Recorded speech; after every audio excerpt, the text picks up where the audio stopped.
Donc, pour mon travail, j'étais curieuse à voir le rôle que les langues peuvent jouer au sein des programmes de littératie, les programmes de littératie dans les classes régulières en anglais. Et je voulais voir si on pouvait faire quelque chose avec les centaines de langues qui sont représentées dans les écoles. Donc, par exemple, dans une ville comme le Calgary, je travaille dans les écoles où il y a des fois 120 langues qui sont représentées dans une école. Donc, je me base sur le concept de l'éveil aux langues qui a été introduit par Hawkins. Candelier a fait beaucoup de travail en France. Hello et Young aussi en France ont fait des belles travaux sur ce sujet. Et puis Françoise Armand continue toujours à faire du travail excellent à Montréal sur ce sujet aussi.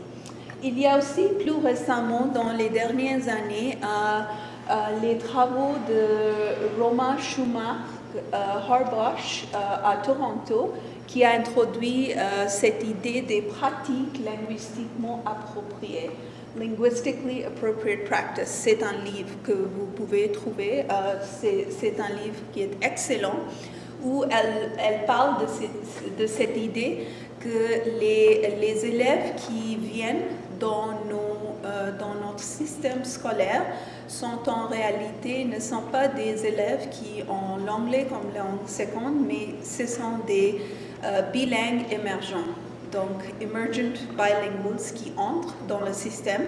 Donc, ça les met sur un niveau complètement différent philosophiquement si on pense à cette idée que notre population qui vient dans nos classes ne sont pas des gens qui existent d'une façon négative dans le sens qu'ils ont ils manquent des connaissances. Ce n'est pas qu'ils manquent des connaissances, ils ont déjà des connaissances, mais c'est juste que le mode de communication change. Alors, quand le mode de communication change, il faut que nous, on essaye de trouver des moyens pour faire en sorte que les langues existent en même temps. Et la recherche montre très bien que c'est tout à fait possible. Et non seulement c'est possible, c'est un avantage pour les gens qui soient bilingues ou multilingues. Donc, encore une fois, cette idée que quand les bilingues émergents entrent dans le système scolaire, il ne faut pas qu'ils sortent comme les monolingues. Dernièrement, cette idée, plus récemment, Latson et Billings, dans les années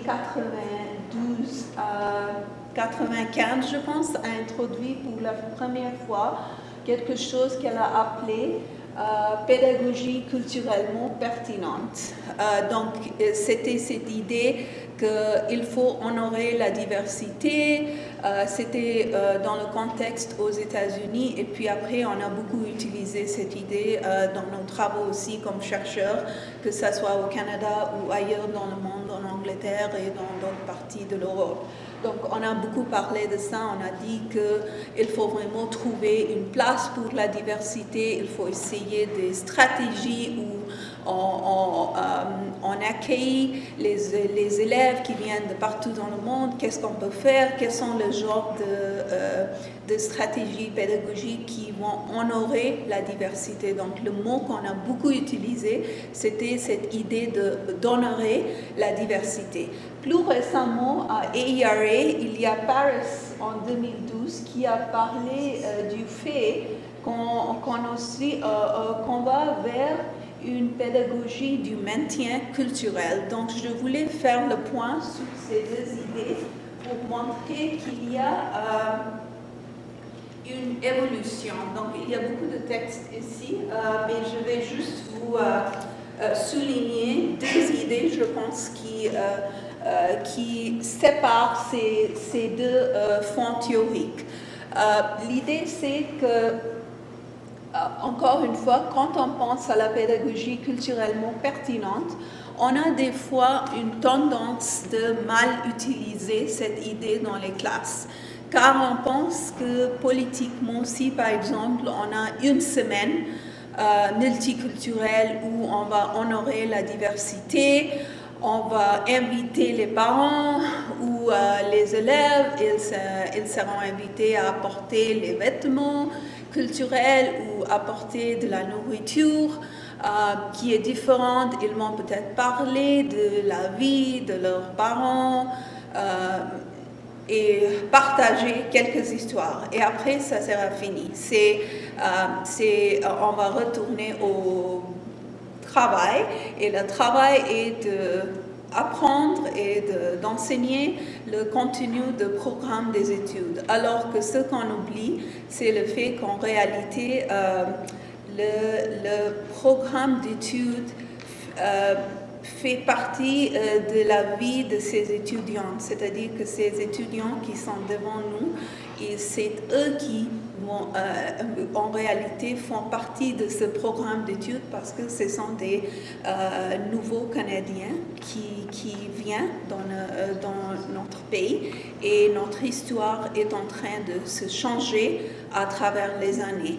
Donc Paris parle de ça. Il utilise cette idée de Latson-Billings et il dit qu'il ne s'agit plus seulement de dire qu'on peut être culturellement pertinente, mais il s'agit d'un projet démocratique de la scolarisation, donc quelque chose qu'on doit continuer à long terme et qui entre dans la vie de nos élèves d'une façon que celles qui sont monolingues et ceux qui sont multilingues, ils peuvent apprendre entre eux. Donc, chacun a quelque chose à apprendre, et que le projet d'éducation, si c'est un vrai projet démocratique, on doit trouver des moyens de communiquer entre eux d'une façon qu'il y a une place pour cette nouvelle réalité.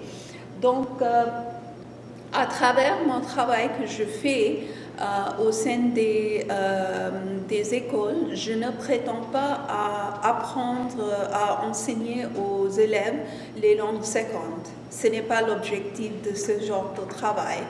C'est un éveil aux langues dans l'espoir que ce projet démocratique va prendre une vie à travers ces stratégies, à travers ces activités, et les élèves auront un esprit plus ouvert, et ils vont voir que cette nouvelle réalité a des possibilités tellement excitantes pour les étudiants ainsi que les enseignants